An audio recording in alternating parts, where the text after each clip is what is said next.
குன்றத்திலே குமரனுக்கு கொண்டாட்டம். ஆத்தாடி. குன்று இருக்கும் இடத்திலெல்லாம் குமரன் இருப்பான். அவனுக்கு பேரே குறிஞ்சி கிழவன் பேரு. குறிஞ்சினா மலையும் மலை சார்ந்த இடமும், கிழவன்னா தலைவன் அர்த்தம். அவன் மட்டும் உயரத்தில் இருப்பவன் அல்ல, தன்னை வணங்குபவர்களுக்கும் உயர்வான வாழ்க்கையை கொடுக்கக்கூடியவன் முருகன். ஏன் அவனை தமிழ் கடவுள் சொல்றோம்? அகரத்துக்கு என்ன சிறப்பு அப்படின்னா, திருவள்ளுவர் சொல்றார், அகர முதல எழுத்தெல்லாம் ஆதி பகவன் முதற்றே உலகு. உலகத்துல உள்ள எல்லா மொழிக்கும் அகரம் முதல் எழுத்துன்னு சொல்றார். இதுல ஒரு சின்ன தப்பு இருக்க மாதிரி இல்ல? இங்கிலீஷ்ல எது முதல் எழுத்து? ஏ. லத்தீன்ல வேற இருக்கலாம், பிரெஞ்சுல வேற இருக்கலாம். ஆனா வள்ளுவர் என்ன சொல்றார்? அகர முதல்ல எழுத்தெல்லாம் ஆதி பகவன் முதற்றே தமிழ் கிடையாது, உலகுங்கிற. என்ன காரணம்னா, நீங்க உலகத்துல எந்த மொழியை எழுதினாலும் 4 முறையில தான் எழுத முடியும். சுழியம், அரைப்பிறை, குறுக்கு கோடு, நேர்கோடு.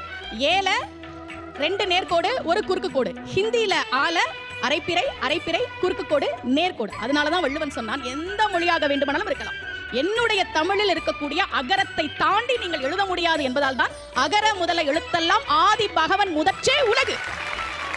அப்படி தமிழ் கடவுளாக, அகரமாக, அதிபனாக, அகமாக இருக்கக்கூடிய முருகப்பெருமான் குன்று இருக்கும் இடங்களிலெல்லாம் விருப்பப்பட்டு கொண்டாட்டத்தோடு இருக்கிறான். குன்று தோராடல் என்கிறார் நக்கீரர். அந்த பாடலை தான் நாம் கேட்க போகிறோம். சூப்பர்.